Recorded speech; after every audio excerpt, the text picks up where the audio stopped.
Jacob Rees-Mogg is urging MPs to wake up to Westminster's restored powers following the UK's exit from the EU. In a passionate appeal ahead of tomorrow's state opening of Parliament, the Commons leader says too many MPs have failed to recognise that they have taken back control of the country's law-making from Brussels. He warns them to stop treating Parliament as a talking shop and instead focus on new measures to improve Britain. Mr. Rees-Mogg delivers his plea to MPs on an episode of his regular Why Parliament Works podcast to be released online later this week. The Cabinet Minister says MPs have spent too much time on general debates and too little time on legislation in recent years. Now all those powers have returned from Brussels, MPs can and should be much more responsive to their constituents on all sorts of things, the Commons leader says in an interview with the leading Eurosceptic Tory peer Lord Hannan. Mr. Rees-Mogg adds, "We can do a vast array of individually minor things that we couldn't do because they were decided by the European Union.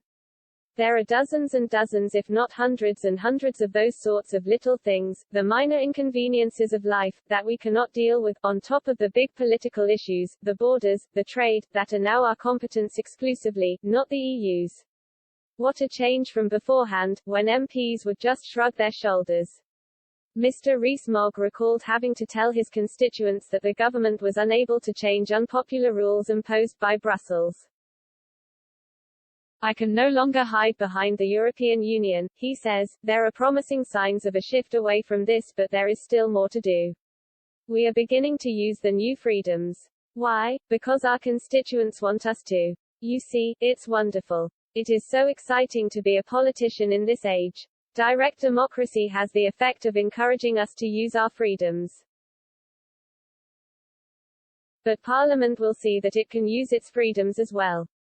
Mr. Rees-Mogg also says Britons should be proud about the way Westminster can respond to their views in a way that Brussels could not.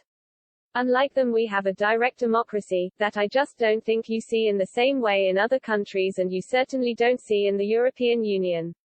The problem with the EU is they're just not responsive to people's concerns," Mr. Rees-Mogg says.